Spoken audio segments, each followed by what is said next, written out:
Selamat pagi kepada Bapak Dr. Salwan Sinaga, SPT MSI selaku dosen mata kuliah Produksi Satwa Harapan, dan teman-teman semuanya. Perkenalkan, saya Tania Sari dengan NPM 180098 dan rekan saya Siva Raisa Atala dengan NPM 180187. Di sini kami dari kelompok 20 akan mempresentasikan tentang budaya cacing tanah Lumbricus rubus. Next. Materi yang pertama ada reproduksi. Cacing tanah bersifat hermafrodit, yaitu terdapat alat kelamin jantan dan betina.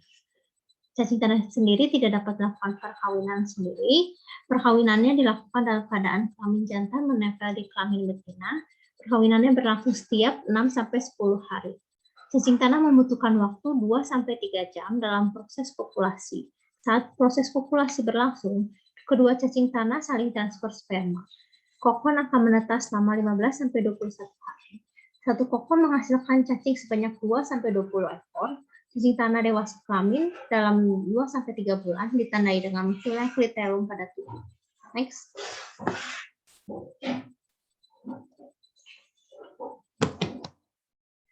Selanjutnya ada siklus hidup cacing tanah.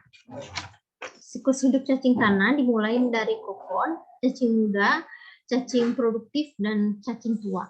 Kokon menetas sekitar 14-21 hari. Setelah menetas, cacing tanah muda akan hidup dan dapat mencapai dewasa kelamin dalam waktu 2,5-3 bulan, yang ditandai dengan adanya klitelum pada tubuh bagian depan. Saat dewasa kelamin, cacing tanah akan kawin yang berlangsung selama 6-10 hari dan akan menghasilkan kokon. Masa produktif cacing tanah 3-10 bulan. Siklus hidup cacing tanah Lumbricus rubellus hingga mati 1-5 tahun. Next.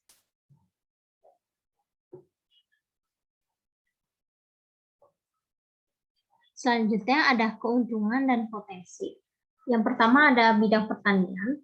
Dalam bidang pertanian ini membuat struktur tanah menjadi lebih baik. Keuntungan yang kedua ada vermicompost. Yang selanjutnya ada vermicultur. Selanjutnya ada sebagai sumber protein bagi bahan-bahan ternak. Selanjutnya ada sebagai bahan obat, contohnya obat penurun panas. Ada sebagai kosmetik dan parfum. Next.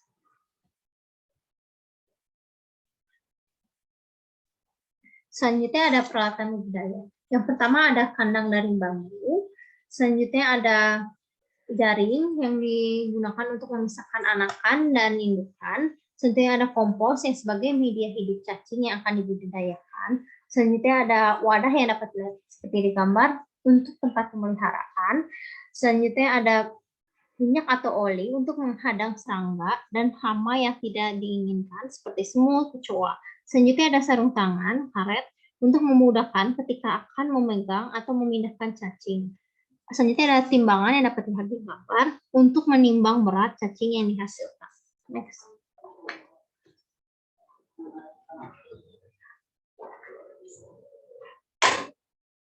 Selanjutnya ada pemilihan lokasi. Yang pertama ada lokasi yang strategis, dekat jalan raya, sarana dan prasarana. Selanjutnya lokasi harus dekat dengan pasar yang dituju supaya mempermudah proses pemasaran. Next.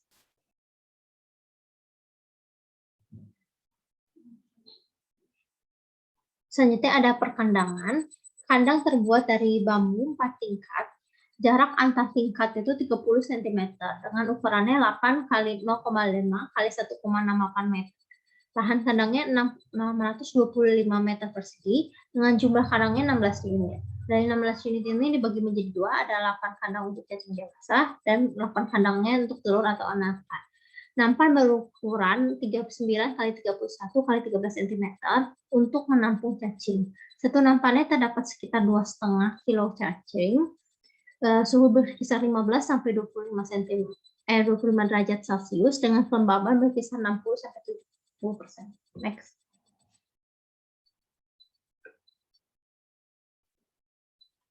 Selanjutnya ada manajemen budidaya. Yang pertama itu ada teknik budidaya. Dengan menyiapkan media dari kotoran ternak, Selanjutnya taruh kotoran ternak secara merata di atas kotak box dengan ukuran 8 x 0,5 x 1,7 meter. Selanjutnya letakkan bibit cacing tanah di atas media dengan perbandingan media dan cacing itu 1:1. Kotak box diletakkan di tempat yang tidak terkena sinar matahari secara langsung. Next. Selanjutnya ada manajemen budaya dengan pergantian media, yaitu dengan 2 minggu sekali, yang bertujuan untuk mengurangi kepadatan media dan kekurangan air di dalam media. Setelah media terlihat mulai melekat, dengan lakukan penambahan media dan pakan baru dengan cara menebar secara merata setebal 2-3 cm. Nantinya cacing tanah akan naik ke media baru untuk makan dan bertelur. Jadi ada pengandukan media yang bertujuan untuk menggemurkan media agar sirkulasi udara berjalan lancar dan dilakukan secara berkala atau setiap 3-4 kali sehari agar kondisi media tetap gembur. Selanjutnya ada pengadukan yang dilakukan dengan tangan. Next.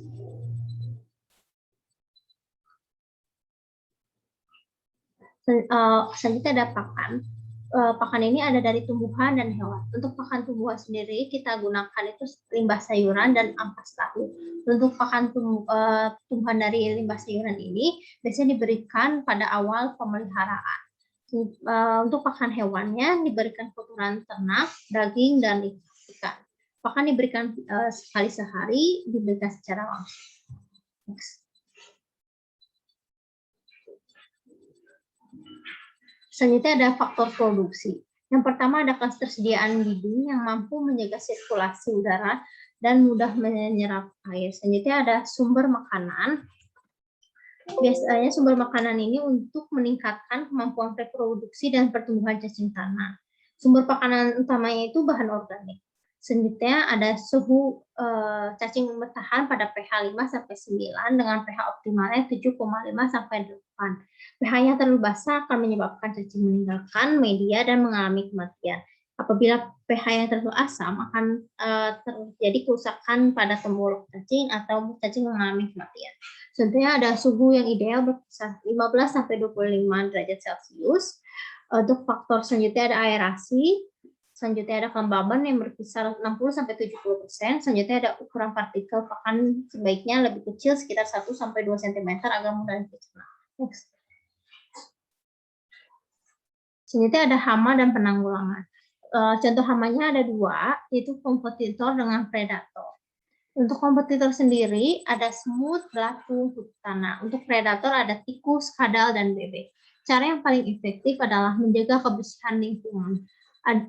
Ada cara penanggulangannya. Yang pertama, penanggulangan untuk semut dengan cara kapu semut pada dinding dengan mengoleskan air pada dinding media.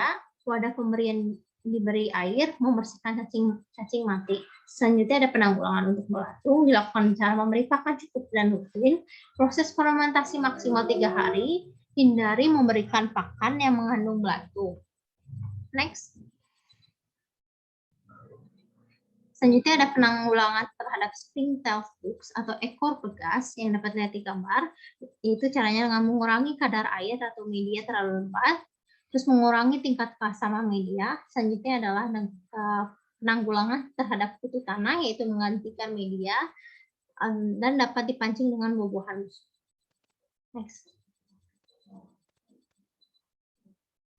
Sekian dari saya, akan dilanjutkan oleh rekan saya sih. Baik, terima kasih kepada Saudari Tania. Berikutnya saya akan memaparkan mengenai proses pemanenan cacing. Cacing tanah ini dapat dipanen setelah 3 hingga 4 bulan. Biasanya dalam 3 bulan juga sudah dapat dilakukan pemanenan. Cara panen menggunakan alat penerangan seperti lampu petromax atau lampu neon, karena cacing itu relatif sensitif terhadap panas dan cahaya. Cacing tanah yang dapat dipanen dapat dijual dan dari 1 kg cacing akan menghasilkan sekitar 6 kg cacing dalam waktu 3 bulan. Tanah bekas cacing atau kompos cacing yang biasa disingkat dengan nama kascing dapat dikumpulkan dan dijual kepada petani sebagai pupuk. Kemudian kami juga mengolah tepung cacing yang di mana 1 kg tepung cacing itu dapat dihasilkan dari 6,25 kg cacing segar. Berikutnya terdapat aspek pemasaran. Pertama ada target pasar.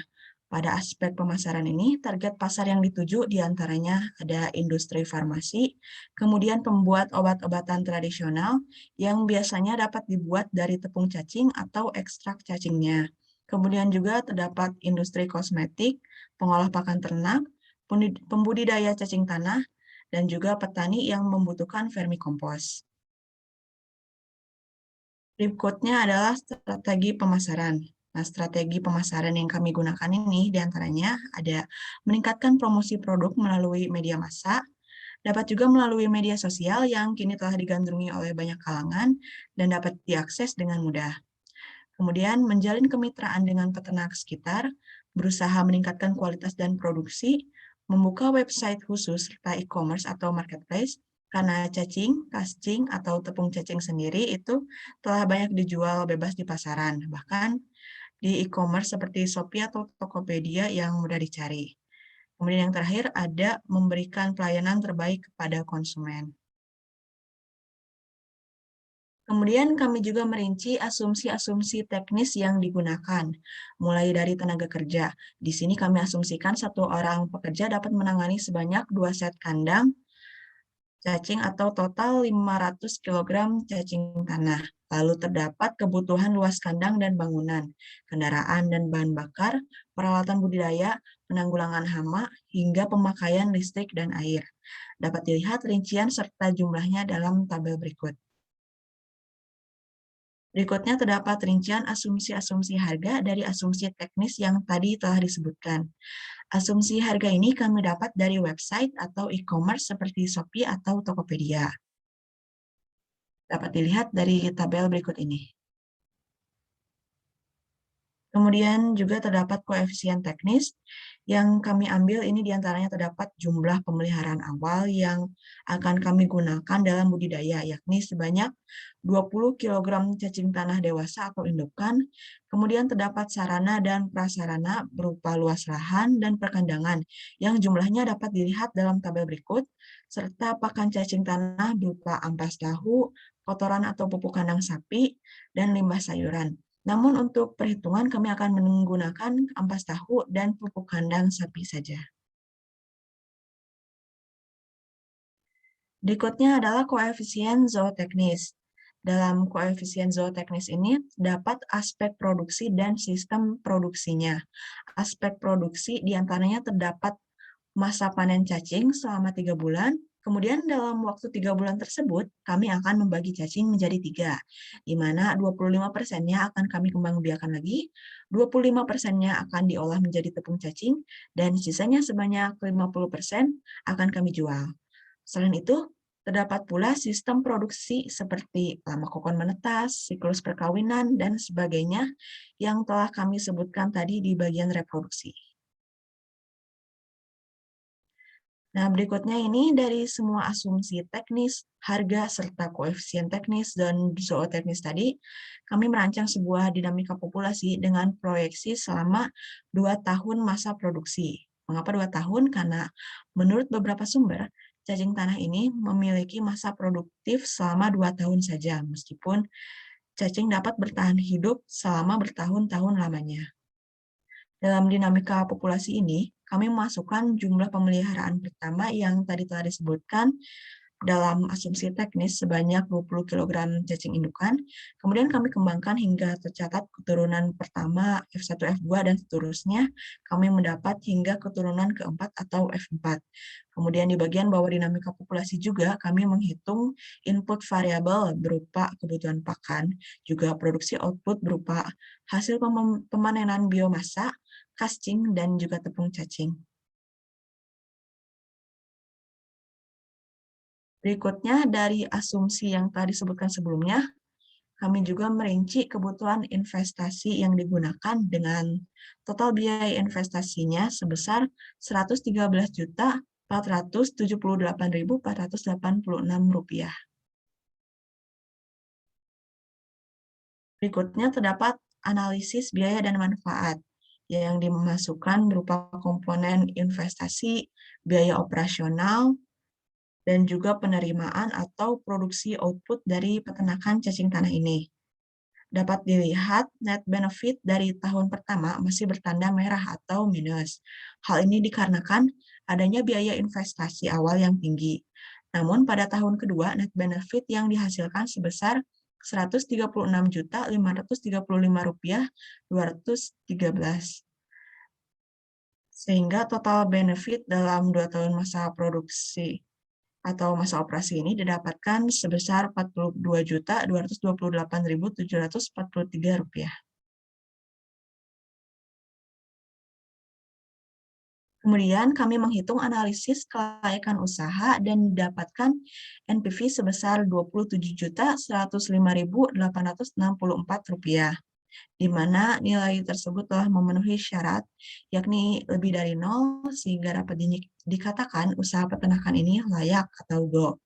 Kemudian dalam tabel di samping kanan dapat dilihat pula B per C rasio, yakni gross BC, sebesar 1,186, yang dapat diartikan bahwa setiap biaya yang dikeluarkan sebesar Rp1 akan menghasilkan 1,186% keuntungan dan menunjukkan bahwa proyek layak karena memiliki nilai lebih dari 1.